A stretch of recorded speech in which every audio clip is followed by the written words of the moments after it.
ବର୍ଷ ବର୍ଷ ଧରି ଆମେ ଏ ଦିବସକୁ ପାଳନ କରି ଆସିଛେ, ଆଜି ବୋଲି ନୁହେଁ। ତେବେ यार आभिमुख्य कौन देखु आम गोटे सुंदर पदे अच्छे आम ओडिया रे कृषि अच्छी जार कि आनंद ताहार कृषि भाई जोगाउची दुनिया दुनिया को को चाल चाष करिवा कलहल धरिवा बाछि बाछि बिहन को पड़िया रे बुणिबा बुणिबा हम स्कूल बेलर गीत ये शास्त्र मध्य अछि जीवानाम जीवनम कृषि खुशी ठीक कृषि रु कृष्टि कृष्टि कोन प्रेम प्रेमर परिपक्वता कृष्टि कह जी कृषि करी नाही ता भीतर प्रेम भाव जागृत हो कृषि रु प्रकृति प्रेम जागृत हुए वास्तविक सत्य। परिवेश प्रेम जागृत हुए एकमात्र भारत वर्ष जी की माटी की माँ बोली संबोधन कर विश्व आउ कौन देश नहीं ठीक एटा सत मार ममता दीपर सलिता नीति जलु थाए रही जली जली से पाउंस हेले भी ममता ता मरे नाही ममता ता मरे नाही।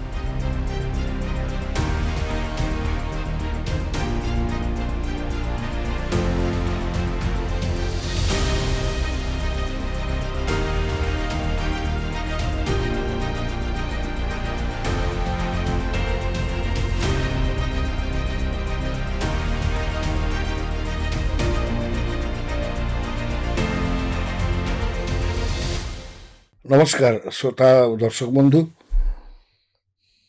सोआ रेडियो 90.4 FM तरफ आप समस्त को आजिकार विशेष शुभेच्छा विशेष स्वागत।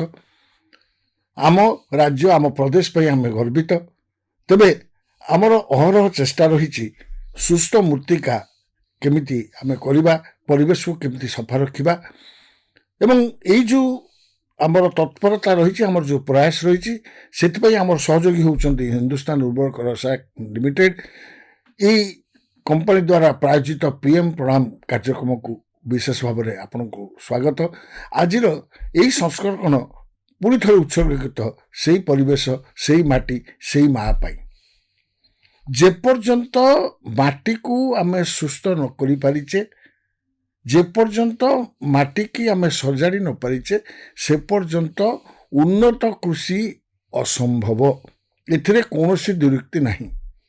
तेबे तापे आम कौन कौन सब प्रयास करि आसीचे आगामी दिन में कौन सब प्रयास करिबा कौन आमर आह्वान रही कौन आमको संकल्प नवाक पड़ो ये तो आलोचनार विषय वस्तु यही प्रोग्राम माध्यम यही कार्यक्रम माध्यम आम सब बेले चेष्टा करछु आपण मानक भितर सचेतनता सृष्टि करिया पई एवं खूब खुशीर कथा आपण माने सहयोग हाथ बढ़ाई अनेक समय आपण सुचिंतित मतामत आमको लिखि जनाती पुणी आउ थे से आपन को विशेष भाव में स्वागत करी प्रणाम करी आपण मानकर साहाय्य आपण मानकर सहयोग आपण मानकर प्रेम आपण मानकर ये आदर पई यही कार्यक्रम बहुल भाव में प्रसारित होउची और आदृत होउची। तेबे आजिकार दिवसटी एक पवित्र दिवस राज्य राष्ट्र सारा विश्वर जे खाद्यदाता जहाँ को मैं भूमिपुत्र कहू जे मुंडर झाड़ को तुंडरे मारी आम मुहर हस फुटाई दिमुटा आहार दिए से भूमिपुत्र कृषक मान उत्सर्गीकृत जातीय कृषक दिवस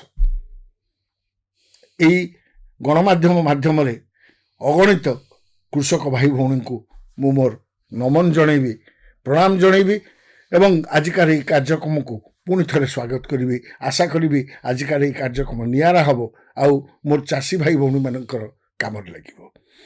तेबे आजिकार यह जो दिवस रही जातीय कृषक दिवस यार विभिन्न आभिमुख्य आम या कहीं पालन करवा एवं यार विभिन्न दिग उपर आलोचना करने खूब सौभाग्यर कथा आम गणर अच्छा विजय कुमार बेहरा महोदय जी अवसर प्राप्त उद्यान उप उद्यान कृषि निर्देशक ओडिशा सरकार कार्यरत थे स्वागत करुच्ची सर आजिकार यही जातीय कृषक दिवस रे आपन को भी अनेक शुभेच्छा अनेक अभिनंदन धन्यवाद। वर्ष वर्ष धरी आम ये दिवस को पालन कर आज बोली नुहे तेबे यार आभिमुख्य कौन देखु आम गोटे सुंदर पदे अच्छे आम ओडिया रे कृषि अच्छी जार कि आनंद ताहार कृषि भाई जोगाउची दुनिया को चाल चाष करिवा कलहल धरिवा बाछि बाछि बिहन को पड़िया रे बुणिबा ଆମ ସ୍କୁଲ ତେଣୁ ବେଳର ଗୀତ ଇଏ ଶାସ୍ତ୍ରରେ ମଧ୍ୟ ଅଛି ଜୀବାନାମ ଜୀବନମ କୃଷି। ଖୁସି ଠିକ କୃଷିରୁ କୃଷ୍ଟି। କୃଷ୍ଟି କ'ଣ? ପ୍ରେମ। ପ୍ରେମର ପରିପକ୍ୱତାକୁ କୃଷ୍ଟି କହ। ଯିଏ କୃଷି କରିନାହିଁ ତା ଭିତରେ ପ୍ରେମ ଭାବ ଜାଗ୍ରତ ହେବନି। କୃଷିରୁ ପ୍ରକୃତି ପ୍ରେମ ଜାଗ୍ରତ ହୁଏ, ବାସ୍ତବିକ ସତ୍ୟ। ପରିବେଶ ପ୍ରେମ ଜାଗ୍ରତ ହୁଏ। ତେଣୁ ଏଇ କୃଷି ବି ଆମକୁ ବଞ୍ଚେଇ ରଖିଛି, କାରଣ ଅନ୍ନ। ସେଥିପାଇଁ ମୁଁ ଆଉ ଟିକେ ଗୋଟିଏ କହୁଛି, ଆମର ଗୀତାରେ ଏକ ଶ୍ଲୋକ ମଧ୍ୟ ଅଛି କର୍ମଯୋଗରେ, ଅନ୍ନାତ୍ ଭବନି ଭୂତାନି, ଅନ୍ନାତ୍ ଭବନ୍ତି ଭୂତାନି ପର୍ଯ୍ୟନ୍ନ ଦନ୍ନ ସମ୍ଭବା, ଯଜ୍ଞାତ୍ ଭବତି ପର୍ଯ୍ୟନ୍ନ ଯଜ୍ଞ କର୍ମ ସମୁଦ୍ଭବ, କର୍ମ ବ୍ରହ୍ମ ଭବಂ ବିଧି ବ୍ରହ୍ମାକ୍ଷର ସମୁଦ୍ଭବମ୍, ତସ୍ମାତ୍ ସର୍ବଗତମ୍ ବ୍ରହ୍ମ ନିତ୍ୟ ଯଜ୍ଞେ ପ୍ରତିଷ୍ଠିତ। ତା ଅର୍ଥ କ'ଣ? ଅନ୍ନ କେଉଁଠି ରହୁଛି? ବୃଷ୍ଟିରେ ରହୁଛି। ବୃଷ୍ଟିରେ କେଉଁଠି ରହୁଛି? ଯଜ୍ଞରେ ରହୁଛି। ଯଜ୍ଞ କେଉଁଥିରେ ରହୁଛି? ଯଜ୍ଞ ଅର୍ଥ ନୁହଁ ଯେ ଆମେ ନିଆଁ ଜାଳିକି ଘିଅ ପକାଇବା। ଯଜ୍ଞ ଏନି ମାନେ ଯେକୌଣସି ମଙ୍ଗଳ କାରକ କାର୍ଯ୍ୟକୁ ଯଜ୍ଞ ବୋଲି କୁହାଯାଏ। କୁହାଯାଇ ପାରିବ। ଯେକୌଣସି ମଙ୍ଗଳ କାର୍ଯ୍ୟ କରୁ ଆମେ ହୋମକୁ ନର୍ମାଲି ଯଜ୍ଞ ବୋଲି ଭାବୁ। ଯଜ୍ଞ ଭାବୁ। ତେଣୁ ଯଜ୍ଞ କେଉଁଠି ହେଇଯାଇଛି? ବେଦରୁ ଜାତ ହୋଇଛନ୍ତି। ମାନେ ଏଇ କର୍ମ ସମୂହ ବେଦରୁ ଜାତ ଅଛି। କେଉଁ କର୍ମ କରିବା ଉଚିତ, କେଉଁ କର୍ମ ନ କରିବା ଉଚିତ। ତେଣୁ ସେ ବେଦ କେଉଁଠି ଆସିଛନ୍ତି? ଭଗବାନ ଠାରୁ। ତେଣୁ ଏଥିରୁ ପ୍ରମାଣିତ ହେଲା ଭଗବାନ ସବୁଠି ରହିଛନ୍ତି। କୀଟ ପାଷାଣ ତରୁତୃଣେ ଥାଏ ମୁଁ ଶରୀର ପ୍ରମାଣ। ତେଣୁ ସର୍ବବିଦ୍ୟମାନ। ଯଦି କିଏ ପବିତ୍ର କାମ କରୁଛି, ତେଣୁ ସିଏ ହେଉଛି ଶ୍ରେଷ୍ଠ କାମ କରୁଛି, ସିଏ ହେଉଛି କୃଷକ ଭାଇ।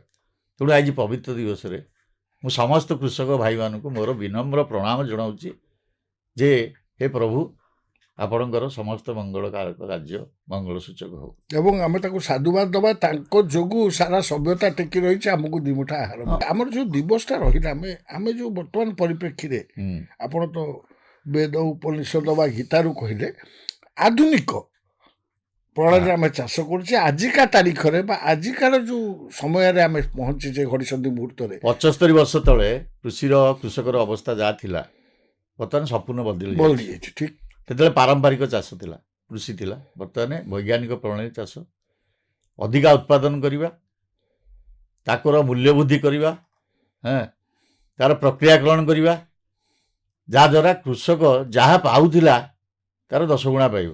ଆମର ବିଜ୍ଞାନ ଉନ୍ନତି କରିଛି ଭାରତବର୍ଷରେ, ଓଡ଼ିଶାରେ ସବୁଠି ହେଉଛି। ଆମର ଯେତିକି ବ୍ୟବସାୟୀକରଣ ହେବା କଥା କୃଷିରେ, କମର୍ସିଆଲାଇଜେସନ୍ ଯେଉଁଟା ଆମେ କହୁଛେ, ଆଉ ବୈଷୟିକ ଜ୍ଞାନକୌଶଳ, ଯାନ୍ତ୍ରିକରଣ, ଶୀତଳ ଭଣ୍ଡାର, ଶୀତଳ ଶୃଙ୍ଖଳ, ମୂଲ୍ୟ ଶୃଙ୍ଖଳ, ଇଏ ସବୁ ସୃଷ୍ଟି କରିବାରେ ବର୍ତ୍ତମାନ ଆମେ ଟିକେ ପଛେଇ ଯାଇଛି। ଆଶାନୁରୂପ ପ୍ରଗତି ତେଣୁ ହେଇନାହିଁ। ଆଶାନୁରୂପ ପ୍ରଗତି ହେଇନି। ତେଣୁ ବର୍ତ୍ତମାନ ଆମର ଏଇ କୃଷକ ଦିବସରେ କୃଷକ ଭାଇମାନଙ୍କୁ ମୋର ବାର୍ତ୍ତା ଯିବ, କି ଆମର ବାର୍ତ୍ତା ଯିବ, କି ସୋଆ ଯେଉଁ ଆମର ସଂସ୍ଥା, 90.4 ଯେ ଆପଣମାନେ ସମସ୍ତେ ଏକାଠି ହୁଅନ୍ତୁ, ଯେଉଁଟାକୁ ସରକାର କହୁଛନ୍ତି ଏଫ୍ପିଓ ଫାର୍ମର୍ସ ପ୍ରଡ୍ୟୁସର ଅର୍ଗାନାଇଜେସନ୍ ଗଠନ କରନ୍ତୁ। ଯେଉଁ ଅଞ୍ଚଳରେ ଯେଉଁ ଫସଲ ହେଉଛି ତାକୁ ବ୍ୟାପକ ଚାଷ କରନ୍ତୁ, କମର୍ସିଆଲ ପାଇଁ, ଯଦି ବ୍ୟବସାୟୀକରଣ ହେବ, ନଟ୍ ଇନ୍ 10 ଏକର୍ସ 20 ଏକର୍ସ, 100, 500, 1000, 2000। ଆମେ ନିଜେ ଖାଇ ଖାଲି ପରିବାର ପୋଷିଲେ ହବନି, ବର୍ତ୍ତମାନ ତାକୁ ବ୍ୟବସାୟୀକରଣ କରିବାକୁ ପଡ଼ିବ।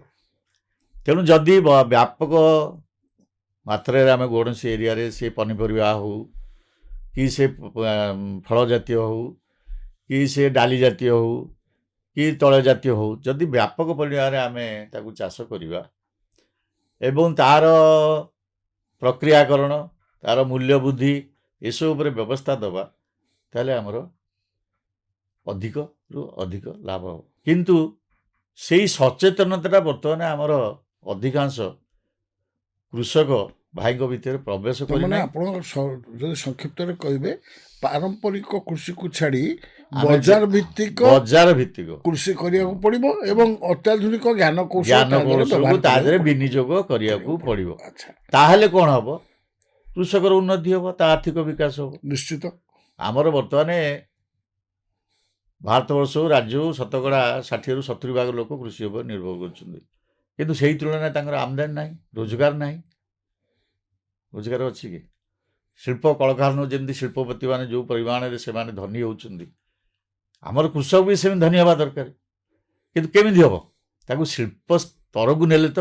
ନହେଲେ ସେମାନେ କୃଷିରୁ ବିମୁଖ ହେଇଯିବେ। ତେଣୁ ଆମର ଆଗରେ କଥା କହୁଥିଲେ ବାଣିଜ୍ୟ ବସତେ ଲକ୍ଷ୍ମୀ ତଦଧ୍ୟୟ କୃଷି କର୍ମଣି ତଦଧ୍ୟୟ ରାଜ ସେବାୟମ ଭିକ୍ଷାଉ ନୈବଚ ନୈବଚ। ଏଇ ଯେଉଁ ଶ୍ଲୋକଟା ଯେ ସେତେବେଳେ ଯେଉଁ ମହାତ୍ମା ଲେଖିଥିଲେ ସେ ବାଣିଜ୍ୟ କୋଉ ଆଉ ବୁଝୁଥିଲେ? କୃଷି ବାଣିଜ୍ୟ। ସେତେବେଳେ ତ କଳକବ୍ଜାର ବାଣିଜ୍ୟ ନଥିଲା ନା। ଠିକ କହିଲେ। ତେଣୁ କୃଷି କଲେ ପ୍ରଥମେ କୃଷି ଆର୍ଥିକ ବିକାଶର 4ଟି ସୋପାନ ଅଛି। ପ୍ରଥମ ହେଉଛି କୃଷି, ତାପରେ କୃଷି ଭିତ୍ତିକ ଶିଳ୍ପ, ତାପରେ ଭାଳି ଶିଳ୍ପ, ତାପରେ ଆପଣ ହେଉଛି ଜ୍ଞାନ ଭିତ୍ତିକ ଶିଳ୍ପ, ଯେଉଁଟା ବର୍ତ୍ତମାନ ଆମେ AI ଷ୍ଟେଜକୁ ଆସି ଆର୍ଟିଫିସିଆଲ ଇଣ୍ଟେଲିଜେନ୍ସ, କୃତ୍ରିମ ବୁଦ୍ଧିମତ୍ତା, ବୁଦ୍ଧିମତ୍ତା, ତାପରେ ଆପଣଙ୍କର ହେଉଛି ରିସର୍ଚ୍ଚ ଆଣ୍ଡ ଡେଭଲପମେଣ୍ଟ। କିନ୍ତୁ ଆମ ଭାରତବର୍ଷ ତ ସେଇଠି ରହିଗଲା। ଆମର ଯେତେବେଳେ ଗ୍ରୀନ୍ ରିଭଲ୍ୟୁସନ୍ ହେଲା 60 ଦଶକରେ, ସେତିକିବେଳେ ଆମର ଯେତେବେଳେ ଆମର ଖାଦ୍ୟ ଆବଶ୍ୟକତାରେ ଆମେ ମେଣ୍ଟେଇ ପାରିଲେ, ତାପରେ ଆମର ଯେଉଁ କୃଷି ଭିତ୍ତିକ ଶିଳ୍ପ କରିବାର ଥିଲା ଆମେ ସେଇଠି ଗୋଟେ ଷ୍ଟେପ୍ ଓମିଟ୍ କରିଗଲେ। ଆମେ ପଳେଇଲେ କଳକାରଖାନା ଭାରି ଶିଳ୍ପକୁ, ସେଇଠି ଓମିଟ୍ କରିଗଲେ। କିନ୍ତୁ 1990 ମସିହାରେ ନରସିଂହ ରାଓଙ୍କ ସରକାର ଆସିଲେ, ମନମୋହନ ସିଂ ଅର୍ଥମନ୍ତ୍ରୀ, ସେ କୃଷିକୁ ଇଣ୍ଡଷ୍ଟ୍ରିଆଲ ଷ୍ଟାଟସ୍ ଦେଲେ ଏବଂ ହର୍ଟିକଲଚରଟାକୁ ପ୍ରାଇଭେଟ୍ ସେକ୍ଟର। ହର୍ଟିକଲଚର କ'ଣ? ଫଳ, ପନିପରିବା, ମସଲା ଜାତୀୟ ଚାଷ, କନ୍ଦ ଜାତୀୟ ଚାଷ, ଫୁଲ। ତେଣୁ ଏଇଗୁଡ଼ାକରେ ସବୁ ଏଇଟା ହେଉଛି ସବୁ ଭ୍ୟାଲ୍ୟୁ ଆଡ୍ କ୍ରପ୍ସ। ଆପଣ ଧାନଟେ କରିବେ, ଯେତିକି ଲାଭ ନ ପାଇଲେ ସେଇ ଏକରରେ ଯେତିକି ପାଣି ଆପଣଙ୍କର ବିନିଯୋଗ ହେବ ସେତିକି ପାଣି 3ଟା ପନିପରିବା ଫସଲ ହେଇଯିବ। ତା ଦେହରେ ଯେତିକି ପଇସା ପାରିବେ ତା ଦେହରେ 5 ଗୁଣା ପଇସା ଏଥିରେ ଗୋଟେ ପନିପରିବାଟେ କଲେ ପାଇବେ। ତେଣୁ ଦୁଃଖର କଥା, ଆମର ଓଡ଼ିଶାର ଚାଷୀ ଭାଇମାନଙ୍କୁ ମୁଁ କହିବାକୁ ଚାହୁଁଛି, ସେମାନେ ଯେଉଁ ବ୍ୟାପକ ଧାନ ଚାଷ କରୁଛନ୍ତି, ସବୁ ପ୍ରକାର ସୁବିଧା ଥାଇକି ସେମାନେ ତାଙ୍କ ଘରର ଆବଶ୍ୟକତା ପାଇଁ, ଖାଇବା ପାଇଁ, ଯେହେତୁ ଆମେ ତ ଧାନ ହେଉଛି ଆମର ମୁଖ୍ୟ, ଚାଉଳ ହେଉଛି ମୁଖ୍ୟ ଖାଦ୍ୟ, ସେତିକି ସେମାନେ କରିକି ବାକିକି ସେମାନେ ଉଦ୍ୟାନ ଫସଲ କରନ୍ତୁ। ଆଉ ଗୋଟେ ବି ମୋତେ ଲାଗେ, ମୁଁ ଠିକ୍ ଭାବରେ ମୁଁ ଜାଣିନି, ଅନେକ ସମୟ ମୋତେ ଲାଗେ ଯେହେତୁ ସେମାନେ ଖାଇଲେ ପୁଣି ମଣ୍ଡିରେ ବିକିବାଟା ସହଜ, ସରକାର ନେଇଯାଉଛନ୍ତି, ଯାହାଫଳରେ ସେମାନେ ଅନ୍ୟ ଆଡ଼କୁ ଭାବୁନାହାନ୍ତି। ଆଜି ଅବସ୍ଥା ଦେଖନ୍ତୁ, ମଣ୍ଡିରେ ଧାନ ପଡ଼ିକି ଗଜା ହେଇଯାଉଛି। ତେଣୁ ସେଇଟା ବୁଝିବା ଦରକାର। ତାପରେ ମିଲ୍ ମାଲିକ ମାନେ ସେମାନଙ୍କର ସବୁ ମାନେ ଯେଉଁ କହନ୍ତି ମନମାନି କରୁଛନ୍ତି। ନିଶ୍ଚିତ। ତେଣୁ ଏଇଟା କାହିଁକି ହେଉଛି? ଆମେ ଅତ୍ୟଧିକ ଧାନ ପ୍ରଡକ୍ସନ କରୁଛେ। ତାମାନେ ଆଜିକା ଦିବସରେ ଆମକୁ ଅଣଧାନ ଫସଲ ପ୍ରତି ଟିକେ ଫସଲ ଯିବାକୁ ପଡ଼ିବ, ଚାଷର ବିବିଧୀକରଣ କରିବାକୁ ପଡ଼ିବ। ଆଚ୍ଛା, ଏହା ଦ୍ୱାରା ପ୍ରକୃତି ଆଉ ପରିବେଶର କ'ଣ ସୁରକ୍ଷା ହେବ? କଥା ହେଉଛି ସେଇଟା, ବର୍ତ୍ତମାନ ସେଇଟା ଆସିବା। ଏଇଟା ଯେତେବେଳେ କୃଷକର ଉନ୍ନତି ହେଲା, ତାପରେ ଆପଣଙ୍କର ରାଜ୍ୟର ଦେଶର ଅର୍ଥନୀତିକି ବଢ଼ିବ। ଏବେ ଆମର ଦେଶର GDPରେ ଯେଉଁ ଗ୍ରସ୍ ଡୋମେଷ୍ଟିକ୍ ପ୍ରଡକ୍ଟ, ସେଥିରେ କୃଷିର ଅବଦାନ ମାତ୍ର 12-14% ଅଛି, ଭାଗ ଅଛି, ବଢ଼ୁନି, ରହିଛି ସେମିତି ଷ୍ଟାଗନାଣ୍ଟ ହେଇକି। କାହିଁକି ହେଇଛି? ଆମେ କମର୍ସିଆଲ ଫାର୍ମିଂ ଆଡ଼ିକି ଯାଇନେ। ଯେମିତି ୟୁରୋପ ମହାଦେଶ, ଲାଟିନ୍ ଆମେରିକା ମହାଦେଶ, ସେମାନେ କମର୍ସିଆଲ ଫାର୍ମିଂରେ ଅଛନ୍ତି। ଆମେ କମର୍ସିଆଲ ଯେଉଁ ବ୍ୟବସାୟୀକରଣ, ଚାଷର ବ୍ୟବସାୟୀକରଣ, ଆମେ ଚାଷୀରୁ ଏଣ୍ଟରପ୍ରିନର ହେବା ଦରକାର। We should identify as our self as a entrepreneur, agriculture entrepreneur, not a farmer. Why farmer? ତେଣୁ ଆମେ ଚାଷୀ, ୟୁ ଆର୍ ନୋ ମୋର୍ ଚାଷୀ, we should be agriculture entrepreneur. ତେଣୁ ଏଇ ମନୋବୃତ୍ତି ଯଦି ସମସ୍ତଙ୍କ ଚାଷୀ ଭାଇ ମନରେ ଉଦ୍ରେକ ହେବ, ଆଉ ବିଶେଷ କରି ଯେଉଁମାନେ ଶିକ୍ଷିତ ବେରୋଜଗାର ଯୁବକ ଅଛନ୍ତି, ସେମାନେ ଯଦି ଚାଷ ଭିତ୍ତିକ ଆସିବ, ସରକାରଙ୍କୁ ଆମେ ନିନ୍ଦା କେବେ କରିପାରିବାନି। କାରଣ ସରକାରଙ୍କର ବହୁବିଧ ଯୋଜନା ରହିଛି, ସେ କେନ୍ଦ୍ର ସରକାର ହଉ, ଓଡ଼ିଶା ସରକାର ହଉ, କିନ୍ତୁ କୃଷି କ୍ଷେତ୍ରରେ ଯେତେ ଆସୁଛି ଆମର ଅର୍ଥ, ତା ଖର୍ଚ୍ଚ ହେଇପାରୁନାହାନ୍ତି। ଆମର ଯୁବକମାନେ କୃଷି କ୍ଷେତ୍ରକୁ ଆସୁନାହାନ୍ତି ବ୍ୟାପକ ପରିମାଣରେ। ଅର୍ଥର, ଯୋଜନାର, ଟେକ୍ନୋଲୋଜି କିଛି ଅଭାବ ନାହିଁ। ଆମର ଓଡ଼ିଶାର OIOT ଯେଉଁଟା କହୁଛେ ଆମେ, ଓଡ଼ିଶା କୃଷି ବୈଷୟିକ ବିଶ୍ୱବିଦ୍ୟାଳୟ, ସିଏ ତ ଆମ ଦେଶର ଗୋଟେ ନାମ କରା ପ୍ରମୁଖ ବିଶ୍ୱବିଦ୍ୟାଳୟ। ତା ଦେହରେ ଯେଉଁ ସବୁ ଟେକ୍ନୋଲୋଜି ବାହାରିଛି, ଆମେ ତ ତାକୁ ଏପର୍ଯ୍ୟନ୍ତ ବ୍ୟବହାର କରିଛୁ। ଅନେକ ଗୁଡ଼ିଏ ଗବେଷଣାଗତ ଜ୍ଞାନ ଲବ୍ଧ କୌଶଳ ଚାଷୀମାନଙ୍କ ପଡ଼ିଆରେ ପହଞ୍ଚି ପାରିନାହିଁ। ପହଞ୍ଚି ପାରିନାହିଁ। ପହଞ୍ଚି ପାରିନି ଏଇଥିପାଇଁ କି ଯେ କୃଷିର ଆପଣଙ୍କର ବ୍ୟବସାୟୀକରଣ ଏବଂ ଯାନ୍ତ୍ରିକରଣ ଏପର୍ଯ୍ୟନ୍ତ ଆମର ସମ୍ଭବ ହେଇପାରିନି ଯେତିକି ହେବା କଥା। କିନ୍ତୁ ଆମ ଦେଖନ୍ତୁ ଆମ ପଡ଼ିଶାରେ ଆନ୍ଧ୍ର ଦେଖନ୍ତୁ, ତାମିଲନାଡୁ, ଗୁଜୁରାଟ ଦେଖନ୍ତୁ, ମହାରାଷ୍ଟ୍ର ଦେଖନ୍ତୁ, ପଞ୍ଜାବ ଦେଖନ୍ତୁ, ହରିୟାଣା ଦେଖନ୍ତୁ, ଦେ ଆର୍ ଫାର୍ ମୋର୍ ଆହେଡ୍ ଅଫ୍ ଅସ୍। ବିକଜ୍ ସେମାନେ କ'ଣ କରିଛନ୍ତି ନା ସେମାନେ ପଞ୍ଜାବର ଫାର୍ମର ମାନେ ବ୍ୟାପକ ଗହମ ଚାଷ କରୁଥିଲେ। ଏଇ 10 ବର୍ଷ ହେଲା ଗହମ ଧାନ ଚାଷ କରି ଅମଳ ମାଟି ହେଇଗଲା। ମାଟି ଯେଉଁ କଥା ଆମେ ଗୁରୁତ୍ୱ ଦେଉଛୁ, ମାଟି ମା, ମାଟି ମା ଏକମାତ୍ର ଭାରତବର୍ଷ ଯିଏକି ମାଟିକି ମା ବୋଲି ସମ୍ବୋଧନ କରେ ବିଶ୍ୱରେ ଆଉ କୌଣସି ଦେଶ ନାହିଁ। ଠିକ୍, ଏଇଟା ସତ। ମାର ମମତା ଦୀପର ସଳିତା ନୀତି ଜଳୁଥାଏ ରହି, ଜଳି ଜଳି ଶେଷେ ପାଉଁଶ ହେଲେ ବି ମମତା ତା ମରେ ନାହିଁ, ମମତା ତା ମରେ ନାହିଁ। ତେଣୁ ଇଏ ହେଉଛି ମା। ମୋ ମାଠୁ ଇଏ ମାଟି ମା ଆହୁରି ଗରିଆନ। ଜନନୀ ଜନ୍ମଭୂମି ସ୍ୱର୍ଗାଦପି ଗରିୟସୀ। ଆଚ୍ଛା, ଅନେକ ସମୟରେ ଆମ ମନରେ ଆସେ କୃଷି ଆଉ କୃଷକ କହିଲେ ଆମର ଦୃଷ୍ଟିଟା ସବୁବେଳେ ଗାଁ ଆଡ଼କୁ ପଳାଏ, ପୁରପଲ୍ଲୀ ଗାଁକୁ ଚାଲିଯାଏ। ତେବେ ବର୍ତ୍ତମାନ ମୁଁ ଦେଖୁଛି ଭୁବନେଶ୍ୱରରେ ଆପଣ ବି ଅଛନ୍ତି, ମୁଁ ବି ଅଛି। ଆମେ ପ୍ରଥମେ 1 ମହଲା କୋଠାରେ ରହୁଥିଲେ, ଆସ୍ତେ ଆସ୍ତେ 2 ମହଲା, ବର୍ତ୍ତମାନ ନବଶୃମ୍ଭୀ ପ୍ରାସାଦ ହେଲାଣି। ଆମ ପିଲାବେଳେ ଘର ଆଗରେ ଯେଉଁ ବଗିଚା ପାଇଁ ଟିକେ ଜମି ଥିଲା ଆଉ ନାହିଁ। କିନ୍ତୁ ଲୋକଙ୍କ ଛାତ ଉପରେ ବଗିଚା ଗଢ଼ି ଉଠୁଛି, ଭର୍ଟିକାଲ ଗାର୍ଡେନ୍ ଗଢ଼ି ଉଠୁଛି। ଆସ୍ତେ ଆସ୍ତେ ସହରାଞ୍ଚଳରେ ଚାଷ ପ୍ରତି ଲୋକଙ୍କର ଗୋଟେ ଅନନ୍ୟ ଆଗ୍ରହ ସୃଷ୍ଟି ହେଇଛି। ଆପଣ ଠିକ୍ କଥା କହିଛନ୍ତି। କାହିଁକି ଏ କଥାଟି ଉଠିଲା, ମୁଁ ତ ଆଗରୁ କହି ରଖିଛି ଯେ ପ୍ରତ୍ୟେକ ବୃକ୍ଷ ହେଉଛି ଜଣେ ଜୀବନ୍ତ ଶିବ। ମୁଁ କହୁଛି, ସାଇଣ୍ଟିଫିକ୍ ପ୍ରମାଣ ଦେଉଛି ମୋର ଯେତେ ଦର୍ଶକ ବନ୍ଧୁମାନଙ୍କୁ।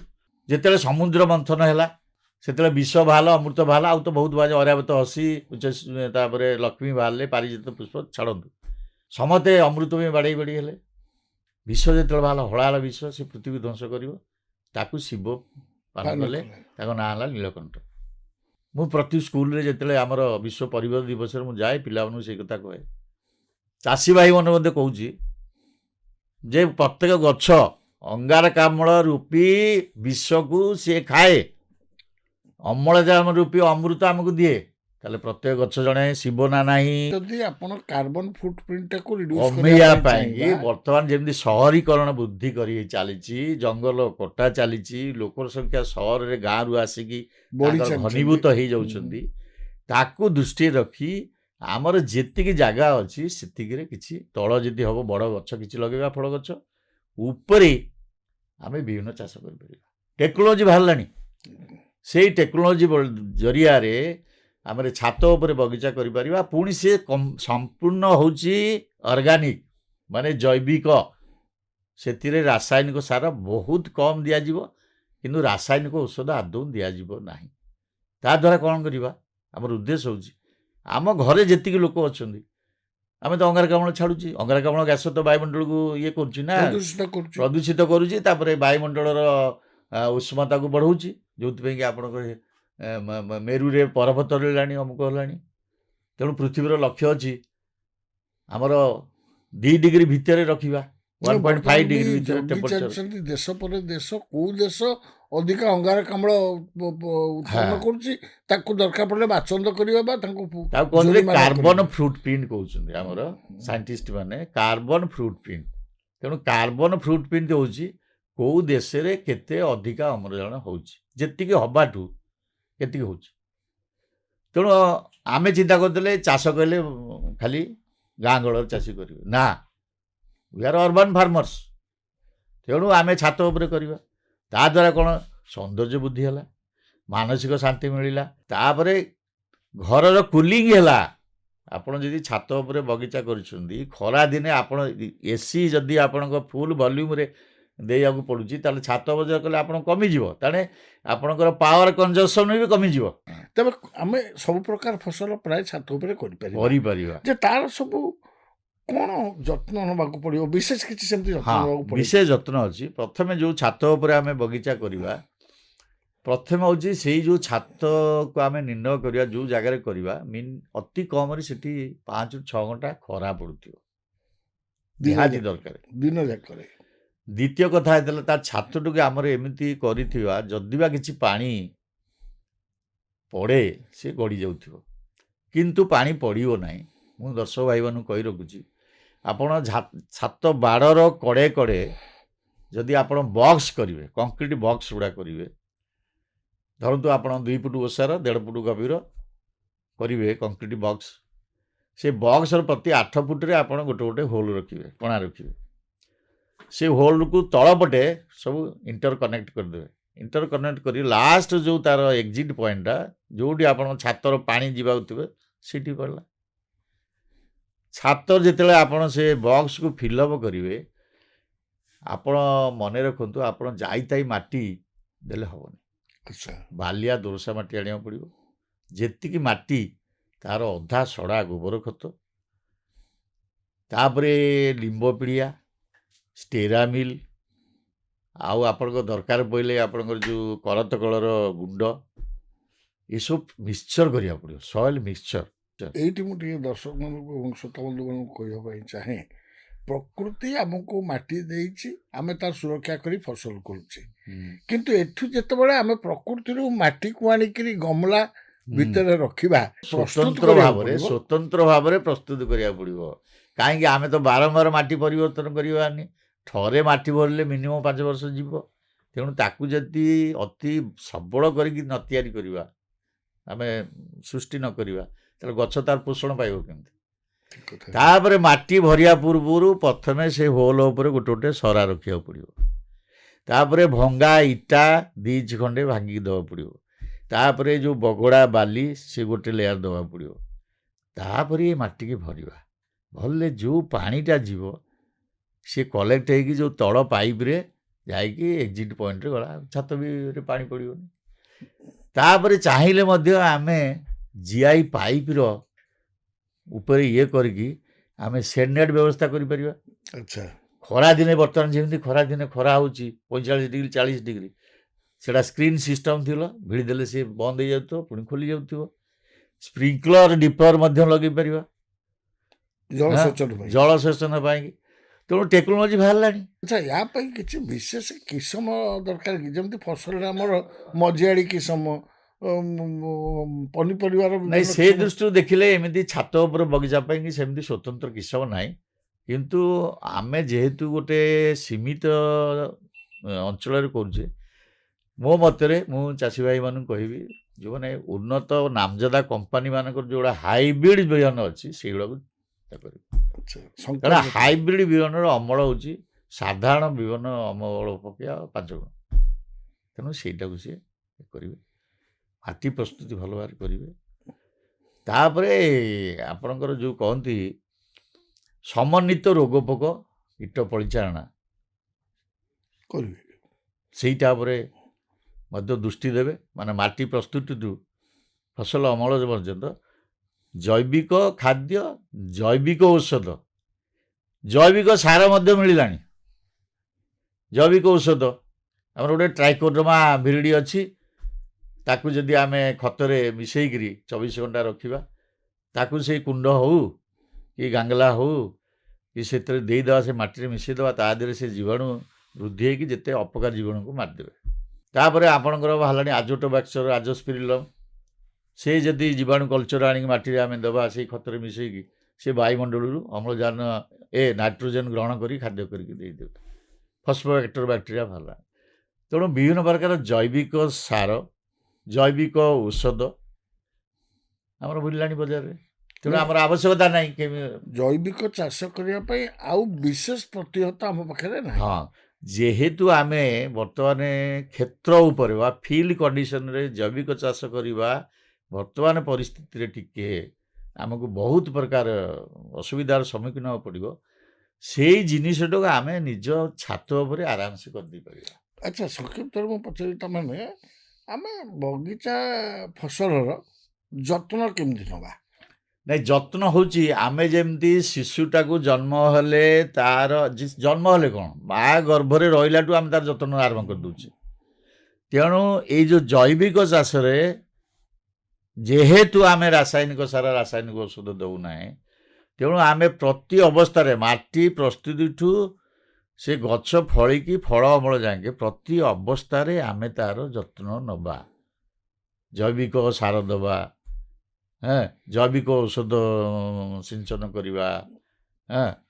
ତେଣୁ ପ୍ରତି ଅବସ୍ଥାରେ ଆମେ ତାକୁ ଇଣ୍ଟରଭେନ୍ କଲେ, ମାନେ ଯଦି ଆମେ ତାର ଉପଯୁକ୍ତ ବ୍ୟବସ୍ଥା ଗ୍ରହଣ କଲେ, ତାହେଲେ ସେଥିରେ ରୋଗ ପୋକ ଆଦୌ ଲାଗିବ ନାହିଁ।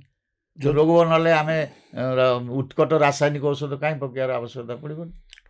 ତାମାନେ ଆପଣ କହୁଛନ୍ତି ଯଦି ଆମେ ଠିକ୍ ଭାବରେ ସମୁଚିତ ଯତ୍ନ ନେବା, ତେବେ ଗଛ ଗୁଡ଼ିକ ହୃଷ୍ଟପୃଷ୍ଟ ହେବା ସଙ୍ଗେ ସଙ୍ଗେ ତା ଦେହରେ ରୋଗ ପୋକ କମ୍ ଲାଗିବ। ଯଦି ବା ରୋଗ ପୋକ ଲାଗିଗଲା, ତା ପାଇଁ ନିମ ତେଲ ଭଳି ଯେଉଁ ଜୈବିକ ଉପାୟ ଅଛି ବା ଟ୍ରାଇକୋଡର୍ମା ଭଳି ବା ପରଶ୍ରୟୀ କୀଟ, ପରଭୋଜି କୀଟ, ଯେତକ ଜୈବିକ ଉପାୟ ଅଛି ଆମେ ତାକୁ ଅବଲମ୍ବନ କରିବା। ଆଉ ଅନେକ ସମୟରେ ମୋ ମନରେ ବି ଆସେ, ଆମ ଚାଷୀମାନଙ୍କ ଭିତରେ ବା ଆମମାନଙ୍କ ମନରେ ରହିଯାଇଛି ପୋକ ଦେଖିଲା ମାନେ ଶତ୍ରୁ। ଆମେ ଉପକାରୀ କୀଟ ଆଉ ଅପକାରୀ କୀଟକୁ ଚିହ୍ନିବାରେ ସକ୍ଷମ ସେଇଟା ଗୋଟେ ଭଲ କଥା ଆପଣ କହିଲେ। ତେଣୁ ସେ ଉପରେ ବର୍ତ୍ତମାନ ଆମର ଯେଉଁ ବର୍ତ୍ତମାନ ତାକୁ ଅର୍ବାନ୍ ହର୍ଟିକଲଚର କହିଲେଣି। କିଛି ଦିନ ତଳେ ଆମର ରାଜ୍ୟର କୃଷିମନ୍ତ୍ରୀ ସେ ବାବଦରେ ଏକ ରଥ ଓଡ଼ିଶା ସାରା ବୁଲେଇଥିଲେ ବିଭିନ୍ନ ସଚେତନତା ପାଇଁକି। ସେମାନେ ଯେଉଁ ଆମର ଯେଉଁମାନେ ଭାଇମାନଙ୍କୁ କହି ରହୁଛି, ଯେଉଁମାନେ ସହରାଞ୍ଚଳ ଯେଉଁମାନେ ଭାଇ କି ଭଉଣୀମାନେ ଛାତ ଉପରେ ବଗିଚା କରିବାକୁ ଚାହୁଁଛନ୍ତି, ସେ ପ୍ରତି ସବ୍ ଡିଭିଜନରେ ପ୍ରତି ବ୍ଲକରେ ଆମର ସହକାରୀ ଉଦ୍ୟାନ ଅଧିକାରୀମାନେ ରହିଛନ୍ତି। ତେଣୁ ତାଙ୍କ ସହିତ ପରାମର୍ଶ କରି କ'ଣ ବ୍ୟବସ୍ଥା ଗ୍ରହଣ କରିବାକୁ ପଡ଼ିବ, ସେ ବାବଦରେ ସବିଶେଷ ବିବରଣୀ ତାଙ୍କ ପାଖକୁ ପାଇପାରିବେ। ସେଥିପାଇଁ ଆମର ମଧ୍ୟ ଫ୍ରି ହେଲ୍ପଲାଇନ୍ ଅଛି, ତା'ର ବ୍ୟବସ୍ଥା ମଧ୍ୟ ନେଇପାରିବେ। ତେଣୁ ସବୁ ପ୍ରକାର ସୁବିଧା ରହିଛି, ଖାଲି ଦରକାର ହେଉଛି ଆମର ଆନ୍ତରିକତା। ଆଚ୍ଛା, ଆଉ ଗୋଟେ ପ୍ରଶ୍ନ ଏଠି ଆସେ, ଯେମିତି ଆମେ ଚାଷବାସ ପାଇଁ ସାର, ମଞ୍ଜି, ଅନ୍ୟାନ୍ୟ ଉପକରଣ ଗ୍ରାମାଞ୍ଚଳରେ ଉପଲବ୍ଧ, ଯାହାଫଳରେ ଚାଷୀ ତାକୁ ଆଣିକି ବ୍ୟବହାର କରିପାରୁଛି, ସେମିତି ବର୍ତ୍ତମାନ ଭୁବନେଶ୍ୱର ବା ତା ପାଖପାଖ ଅଞ୍ଚଳରେ ଯେଉଁ ଏଇଭଳି କୃଷିବିଦ ଯେଉଁମାନେ ଅଛନ୍ତି, ଯାହାକୁ ଆମେ ଛାତ ଉପରେ କୃଷି କରୁଥିବା ବ୍ୟକ୍ତି ବୋଲି କହିବା, ସେମାନଙ୍କ ପାଇଁ ପର୍ଯ୍ୟାପ୍ତ ପରିମାଣରେ ଚାଷୋପଯୋଗୀ ଜିନିଷ ମିଳୁଛି ତ? ନିଶ୍ଚିତ ମିଳୁଛି। କାହିଁକି ବଡ଼ ବଡ଼ ଯେଉଁ ଆମର ନର୍ସରୀ ଅଛନ୍ତି, ମୁଁ ପାଖକୁ 8-10ଟା ବଡ଼ ନର୍ସରୀ ଅଛନ୍ତି। ଏପଟେ ଆପଣ ଖଣ୍ଡଗିରିଠୁ ଆରମ୍ଭ କରି ସେପଟେ ବାଣୀବିହାର, ରସୁଲଗଡ଼ ଯାଏଁକେ 8-10ଟା ବଡ଼ ବଡ଼ ନର୍ସରୀ ଅଛନ୍ତି।